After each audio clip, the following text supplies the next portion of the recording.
What they're dealing with now is the reality that this power line might get approved, and if it gets approved, it might upend their lives as they know it. Some residents and business owners are firing back in a federal lawsuit response against PSEG. That is that New Jersey-based utility company seeking immediate access to private Maryland properties. Gary Collins with Spotlight on Maryland was granted an exclusive interview with the attorney representing these Marylanders that you'll only see first on Fox. A prominent Baltimore attorney warns that every Marylander should be paying attention to a battle between PSEG and private citizens in the war over the Maryland Piedmont Reliability Project. Attorney Harris Eisenstein, partner with Harris, Martin, and Greenberg, told Spotlight on Maryland the future of hundreds of Marylanders' daily lives has been abruptly left in limbo. Right now, they're looking at trees, maybe looking at a golf course. Soon they might be looking at a big H-frame and power lines, high voltage power lines that might vibrate, that might hiss. Eisenstein signed on to represent more than 60 property owners last week whose land is along the proposed Maryland Piedmont Project's route that seeks to stretch a 70-mile overhead power line from Baltimore County through Carroll County and into Frederick. What would you say was the first reaction that many of your clients received when they were served a federal lawsuit?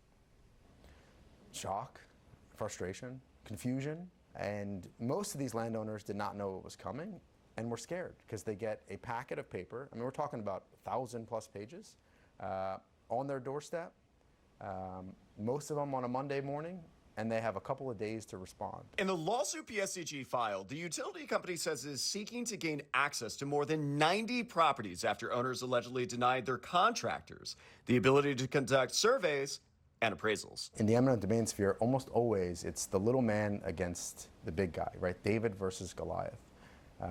It's no more true than in this case. PSEG's federal complaint says the company is a legal entity entitled to enter into the subject's properties because it's a corporate that has the power of eminent domain. Who may grant the authority of eminent domain if PSEG is successful?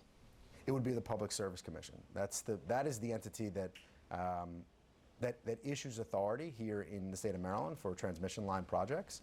And so all we're asking is that they go through the process. The PSEG case is before Adam Abelson, a federal judge appointed in 2023 by then President Joe Biden.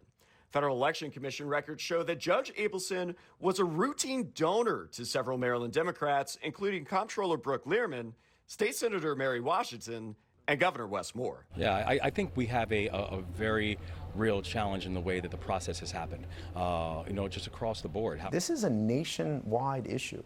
I mean, energy consumption is growing. There needs to be a solution to the growing demand for energy, but the solution can't be rushed.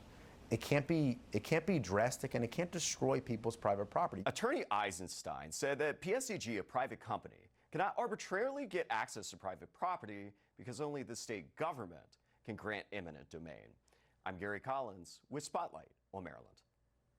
PSEG and its attorneys have until midnight on Monday to file a response in federal court before the case is set for trial. The New Jersey utility developer declined to comment for this story, citing active litigation.